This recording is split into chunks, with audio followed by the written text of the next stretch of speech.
नमस्कार, मैं हूं संजय शर्मा। आप देख रहे हैं 4 PM न्यूज़ नेटवर्क। आज की चर्चा शुरू करूं उससे पहले एक छोटी-सी रिक्वेस्ट आपसे है। आप मेरे अपने हैं तो अनुरोध कर सकता हूं आपसे।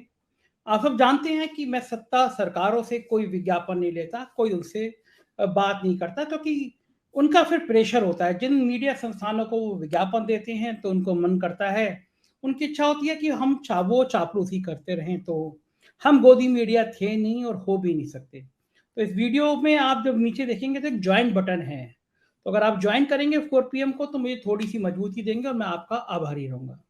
बात शुरू करता हूँ आज महिलाओं के मुद्दे को लेकर। महिला आरक्षण मुद्दे पर देश भर में क्या सीन चल रहा है आप सब जान चुके हैं। मुझे बहुत ज़्यादा विमर्श उसमें करने की ज़रूरत महसूस नहीं होती, लेकिन ये मेरा कहने का मन ज़रूर है कि मुझे उम्मीद नहीं थी कि जब चुनाव में 6-7 महीने बचे हैं तब मोदी जी इतनी बड़ी गलती कर जाएँगे। कई जिलों में मैंने बात करने की कोशिश करी, आज समझना चाहा कि इस महिला आरक्षण को लेकर महिलाओं में क्या रिएक्शन है। और मैं खास तौर से मैंने अपने रिपोर्टर से कहा कि थोड़ी पिछड़ी आबादी में, जहाँ पिछड़े वर्ग ज़्यादा रहते हैं, जहाँ दलित ज़्यादा रहते हैं, वहाँ जाओ ज़रा बातचीत करो। और मैंने डिबेट जो करता हूँ उसमें भी विषय रखा कि महिला आरक्षण से फ़ायदा या नुकसान। आप यकीन करिए कि पिछड़ी जाति और दलित जातियों में इसका उल्टा रिएक्शन हो रहा है। विपक्ष ने इतना हल्ला काट दिया कि महिला आरक्षण में आप तुरंत, कांग्रेस ने तो बहुत ट्रम्प कार्ड खेल दिया कि भाई महिला आरक्षण तुरंत लागू करिए, लेकिन पिछड़ों और दलितों को उनका हक दीजिए। और एक ये एक सामान्य छवि बन गई निचले स्तर तक कि ये जो महिला आरक्षण बिल आया है, इसमें पिछड़ों और दलितों का अधिकार नहीं दिया जा रहा, उनको उनकी उपेक्षा की जा रही है। तो जो बीजेपी को उम्मीद थी कि बहुत बड़ी संख्या में करोड़ों महिलाएं हमें वोट कर देंगी, और सुधीर चौधरी जी आज तक के जो स्टार एंकर हैं वो तो गिना भी रहे थे कि 60 करोड़ महिलाएं हैं, इस महिला आरक्षण के बिल से उनके अंदर नई चेतना का विकास होगा।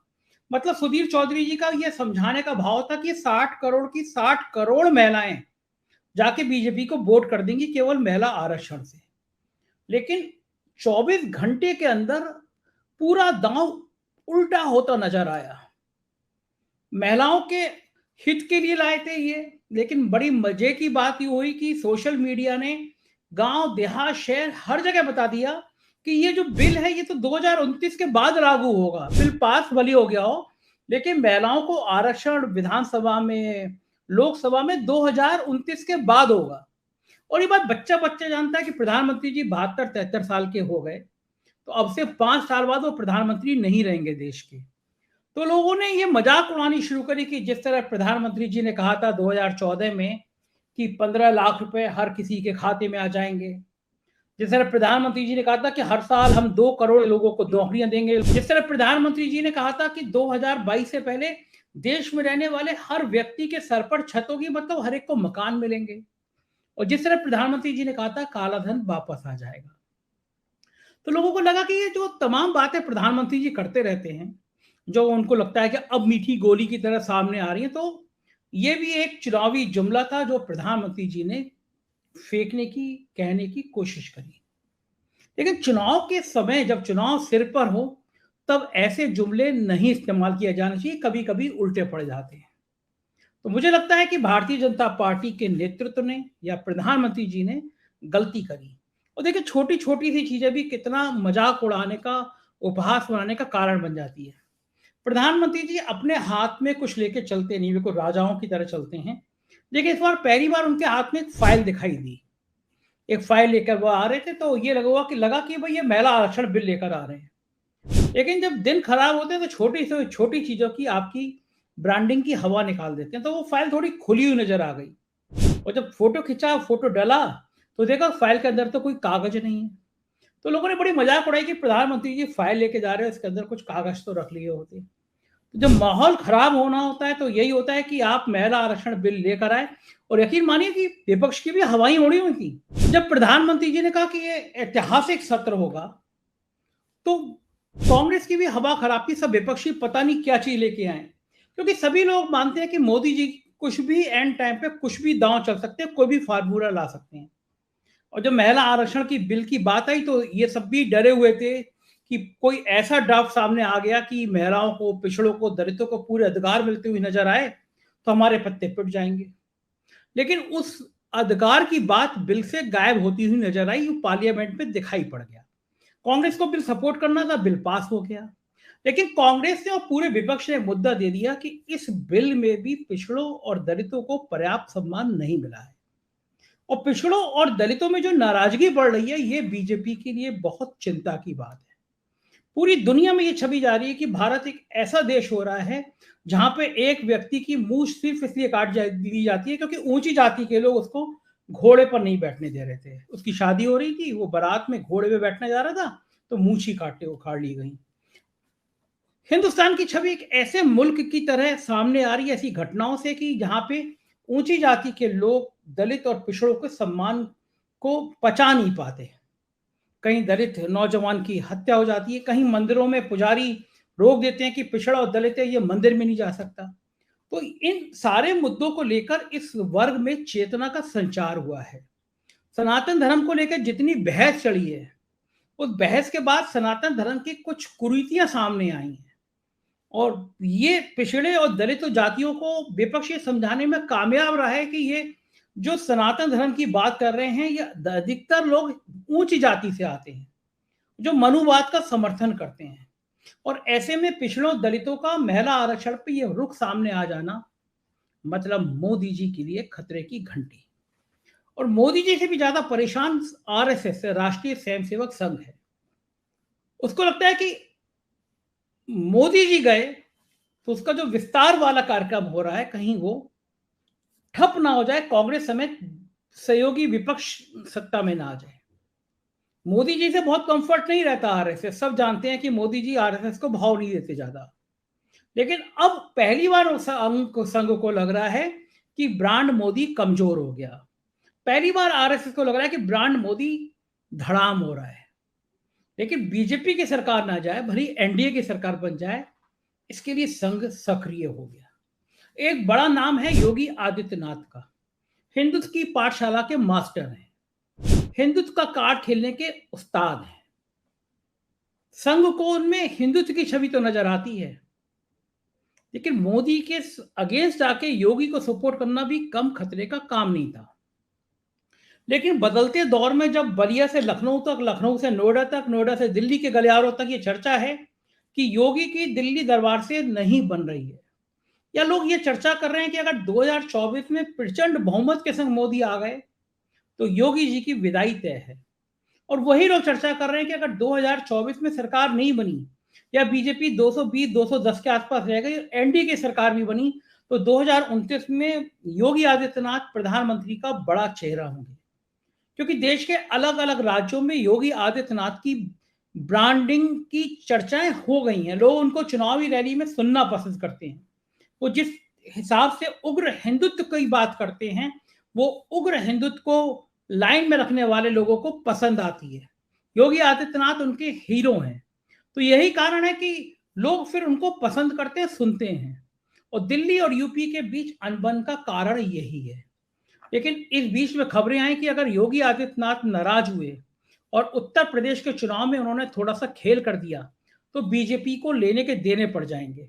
लेने के देने में इस सेंस में कह रहा हूं कि फिर बीजेपी के पास इस बात का कोई विकल्प नहीं होगा कि वो उत्तर प्रदेश में अगर हारती है तो फिर वो जीतेगी कहां से। तो संघ इस बात से भी परेशान है कि वो बहुत सुनियोजित तरीके से लोगों के बीच में ये मैसेज चला गया कि संघ महिलाओं को महत्व नहीं देता। वो बात ठीक है, आपने संघ की शाखाओं में कभी महिला नहीं देखी होंगी। संघ की जो आइडियोलॉजी है, संघ का जो मानसिक विकास है, वो महिलाओं के प्रति बहुत पॉजिटिव नहीं रहा। जो वैसी पुरुषवादी मानसिकता होती है संघ में, उसकी कई बार उसके हमने नमूने देखे हैं। तो ये माना जाता है कि जो मनुवाद की व्यवस्था है, संघ उसको पालता पोसता। यही कारण है कि संघ में आपने देखा होगा कि जो संघ प्रमुख होता है, वो एक रज्जू भैया को छोड़ दीजिए, बाकी हर बार ब्राह्मण ही हुआ है। तो पिछड़ों और दलितों में ये बात गई है कि संघ ऊंची जाति का लोगों का प्रतिनिधित्व करता है। संघ में महिलाओं का सम्मान नहीं है, संघ महिलाओं को महत्व नहीं देता। तो संघ को ये बात चिंता लग रही है कि जब ब्रांड मोदी कमजोर हो रहा है। महिला आरक्षण पे मोदी जी के पत्ते पिट रहे हैं, तो महिलाएं कहीं अगर विपक्ष में चली गई तो पूरे देश में बीजेपी 100 से नीचे नहीं आ जाएगी।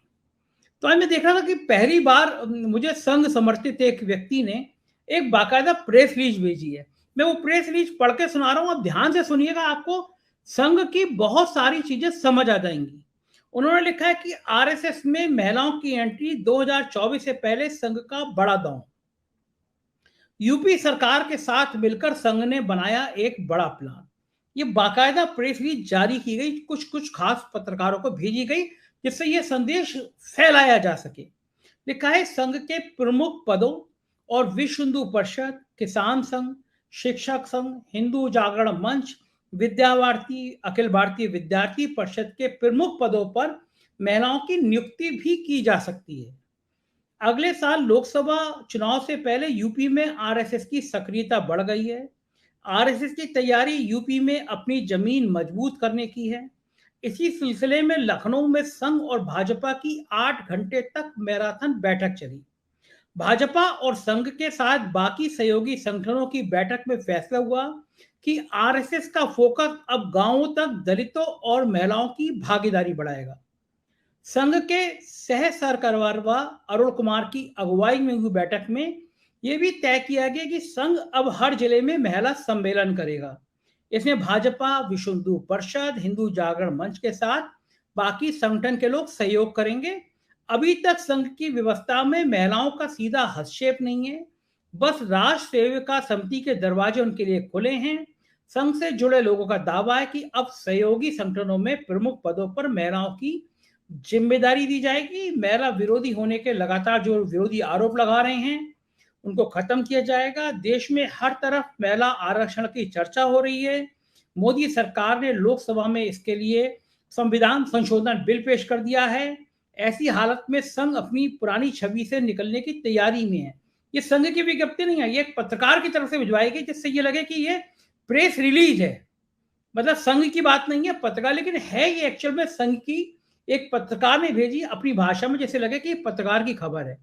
लिखा है कि इन हालात में संघ अपनी पुरानी छवि से बाहर निकलने की कोशिश में है। सूत्रों का कहना है कि सहयोगी संगठनों के साथ बैठक में तय किया गया कि संघ अब खुद महिला विरोधी होने की छवि तोड़ेगा। कांग्रेस समेत विपक्षी दल ये आरोप लगाते रहते हैं कि संघ की शाखाओं में सिर्फ पुरुष ही पुरुष दिखाई पड़ते हैं, महिलाएं नहीं। संभव है आने वाले दिनों में संघ की शाखाओं में महिलाएं भी दिखाई पड़ें। संघ के प्रमुख पदों विश्व हिंदू परिषद, किसान संघ, शिक्षक संघ, हिंदू जागरण मंच, विद्या भारती, विद्यार्थी परिषद में प्रमुख पदों पर महिलाओं की नियुक्ति की जा सकती है। इसके लिए संघ ने अपने सभी सहयोगी संगठनों से कह दिया कि वह महिलाओं की हिस्सेदारी बढ़ाएं। और इस प्रेस रिलीज में जानबूझ के जिक्र किया गया है, यूपी में हर जिले में आरएसएस ने महिला सम्मेलन करने का मन बनाया है। इसमें भाजपा समेत सभी सहयोगी संगठन हिस्सेदारी करेंगे। भाजपा की और संघ की बैठक पे सरकार की तरफ से सीएम योगी आदित्यनाथ, दोनों डिप्टी सीएम केशव मौर्य, ब्रजेश पाठक भी इस बैठक में शामिल हुए। और सरकार की तरफ से बैठक में संघ की और सहयोगी संगठनों से मिले फीडबैक को सामने रखा गया। सहयोगी संगठनों ने बताया कि विधायक और सांसद उनकी समस्याओं को नहीं सुनते हैं, मंत्रियों तक वे अपनी बात नहीं पहुंचा पा रहे हैं। यह भी बताया गया कि छुट्टा जानवर गांव में अभी भी समस्या बने हैं। योगी आदित्यनाथ ने कहा कि वो जल्दी ही इन समस्याओं का निदान निकालेंगे। सह सरकारवाह अरुण कुमार ने कहा कि सरकार और बाकी संगठनों के लोग आपस में समन्वय बनाए रखें, हर 2 महीने पर बैठक करते रहें। बैठक में तय भी किया जनवरी में संभावित राम मंदिर की प्राण प्रतिष्ठा कार्यक्रम के लिए सभी संगठन मिलकर गांव-गांव माहौल बनाएं। विश्व हिंदू परिषद 30 सितंबर से 1 अक्टूबर, तारीख नोट करिएगा, 30 सितंबर से 1 अक्टूबर तक पूरे प्रदेश में शौर्य यात्रा निकालकर गांव-गांव में हिंदू में माहौल बनाएगा। बीजेपी और सहयोगी संगठनों से मदद करने की अपील की गई है। अब 2-3 चीजें हैं। गांव-गांव तक शोभा यात्रा निकाली जाएगी। हरियाणा में शोभा यात्रा निकली थी, आपने देख लिया क्या अंजाम है। संघ बहुत सफाई के साथ माहौल तैयार करेगा। गांव-गांव में कीर्तन होंगे, शाखाएं लगेंगी, लेकिन एक बात और है, भ्रम को निकाल दीजिए। जो कई बार मीडिया के लोग, बड़े-बड़े पत्रकार लोग कहते हैं कि संघ के कार्यकर्ता गांव-गांव में, हमारे पन्ना प्रमुख हैं, संघ का कार्यकर्ता है। अरे ये सब लड़ गए थे घोसी में। घोसी उपचुनाव में कहा गया कि संघ के कार्यकर्ता गांव-गांव तक पहुंचे हैं। संघ ने हिंदुत्व की लाइन जला दी। जब जनता नाराज होती है, जब पिछड़े और दलित समझ जाते हैं कि आपका गेम प्लान क्या है, तो आप लाख शोभा यात्रा निकालते रहें, आप लाख हो ये एक बात कहते रहे कि आपके यहाँ महिलाएं शाखाओं में आ गई। लेकिन जो आजादी के बाद से अब तक का सीन आया है, आजादी से बाद से लेकर अब तक संघ का जो चेहरा सामने आया है, आजादी से लेकर अब तक जो संघ प्रमुख केवल ब्राह्मण हुआ है, आप किस तरह पिछड़ों और दलितों को यह संदेश दे देंगे कि भाई संघ में आपकी भी भागीदारी है? कैसे पिछड़े और दलित आपकी बात पे यकीन कर जाएंगे कि संघ उनकी भी सुनता है? कैसी महिलाएं यकीन कर जाएंगी संघ में उनकी भी हैसियत है? दरअसल ये सब कभी कोरी कल्पना है जिसको मीडिया के जरिए माहौल बनाया जाता है। और दूसरी बात, हकीकत यह है कि संघ की शाखाएं सिकुड़ रही हैं, लोग पढ़ लिख गए हैं, नौजवानों की पीढ़ी है जो बात ही नहीं करना चाहती, जिसको हिंदू मुसलमान से मतलब नहीं है, वो उसको तरक्की से मतलब है, उसको क्रांति से मतलब है। और होता क्या है, मैं देख रहा था भारतीय जनता पार्टी के बड़े बड़बोले नेता हैं, सांसद हैं निशिकांत दुबे जी। संसद में हमेशा आजकल वो बीजेपी उनको बहुत आगे बढ़ा रही है, बड़ी बड़ी कंपनियों की लाइजनिंग के लिए जाने जाते हैं। उन्होंने एक दिन फोटो ट्वीट की कि मेरे बेटे ने विदेश में पढ़ाई करी, विदेश में नौकरी मिल गई, बधाई। मैंने उसके नीचे लिख के पूछा कि सांसद जी अपने बच्चों को तो पढ़ाते हो विदेश में, विदेशी यूनिवर्सिटी में, प्रधानमंत्री मोदी जी की दिन रात तारीफ करते हो, तो कभी मोदी जी से कह दिए होते कि देश में ऐसी यूनिवर्सिटी खुलवा देते जिससे विदेश जाने की जरूरत ही नहीं पड़ती। सांसद जी ने कोई जवाब नहीं दिया। तो नेताओं के बच्चे पढ़ेंगे विदेश में और अपने क्षेत्र के नेता जो लोग जो हैं वो पिछड़ों से दलितों से कहेंगे कि जाओ कावड़ यात्रा निकालो, मंदिर मस्जिदों पे चढ़ के झंडे लगाओ, जय श्री राम के नारे लगाओ। तो धार्मिक कार्यक्रमों के लिए आपको लगा देंगे अपने क्षेत्र के लोगों को और अपने बच्चे पढ़ाएंगे विदेश में। बहुत कड़वी बात कहने जा रहा हूं, बहुत लोगों को मिर्ची लगेंगी। जरा कावड़ निकाल रहे यात्राओं के लोगों का आप जीवन परिचय तो पूछ लीजिए, ये तो पूछ लीजिए कि तुम कितने संपन्न परिवार के हो, आर्थिक स्थिति क्या है, पिछड़ी जाति के हो, दलित के हो, ब्राह्मण ठाकुर हो। ऊंची जाति के लोग आपको गायब मिलेंगे, कावड़ यात्रा में से 2-5% होगा। गरीबों को मन में आप धर्म का जहर का इंजेक्शन लगाते हो, उनसे कहते हैं गांव गांव शोभा यात्रा निकालो, फिर जो हरियाणा वाला ट्रायल है वो ट्रायल करो। और जो पूंजीपतियों के जो नेताओं के बच्चे होंगे वो विदेश पढ़ने चले जाएंगे। आप मुझे बताइए, उत्तर प्रदेश में एक सर्वे करके देख लीजिए, देश में कहीं सर्वे करके देख लीजिएगा, भारतीय जनता पार्टी के कितने सांसद, कितने मंत्री, कितने मुख्यमंत्रियों ने अपने बच्चे सरस्वती शिशु मंदिर में पढ़ाए होंगे? अपने बच्चे पढ़ाएंगे कॉन्वेंट स्कूल में, ईसाई मिशनरी वाले स्कूल में, क्योंकि वहां पढ़ाई अच्छी होती है। और बाकी लोगों से कहेंगे अपने बच्चे शिशु मंदिर में पढ़ाओ, जो संघ के छाया में निकलती है। और संघ के नेता भी ऐसी बातें करते हैं कि हमारा राजनीति से कोई मतलब नहीं है, हम तो एक सामाजिक संगठन है। अरे भाई, तुम सामाजिक संगठन हो तो तुम्हारी बैठक में योगी जी और दोनों डिप्टी सीएम क्या कर रहे हैं? बीजेपी और बाकी संगठन में सामंजस्य बिठाने की बैठक संघ के कार्यालय में केशव नगर में क्यों हो रही है? ये सब ड्रामे अब जनता को समझ आ रहे हैं, जनता को समझ में आ रहा है कि एक्चुअल में आपकी बेरोजगारी, महंगाई, किसानों के मुद्दे, आपकी परेशानियां, इन सब से ध्यान बटाने की एक ही तरकीब हो सकती है कि राम मंदिर बन गया, देखो भव्य राम मंदिर बन गया, हिंदुओं का साहिबान बन गया।